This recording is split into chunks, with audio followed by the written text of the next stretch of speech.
Condition মানতেছো না।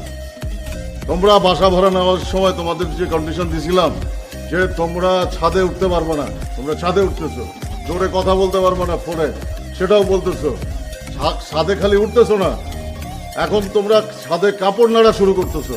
তোমাদেরকে বলা হয়েছে তোমরা বাসায় যখন থাকবে না তখন লাইট জ্বলবে না, ফ্যান চলবে না। তোমরা যখন বাসায় থাকো না, তোমাদের বাসায় ফ্যান না চলে, তারপরে লাইট না জ্বলে, সেটাও কন্টিনিউ হচ্ছে। এসব করলে তোমরা আগামী মাস থেকে আমার বাসায় থাকতে পারবে না। তোমরা বাসা ভাড়া পারলে এখনই ছেড়ে চলে যাও। কাঁদিস না পাগলা। ও কাঁদতেছে কেন? ভাই আসলে ওর মনটা অনেক খারাপ। কেন ওর মন খারাপ কেন? কি হয়েছে? ভাইয়া গ্রাম থেকে খবর এসেছে ওর মা অনেক অসুস্থ ভাইয়া। আমরা এর জন্য বাইরে যাচ্ছিলাম ভাইয়া। কাঁদিস না দোস্ত, কাঁদিস না, তোর মায়ের কিছু হবে না। আর আমরা টাকাও জোগাড় করবো।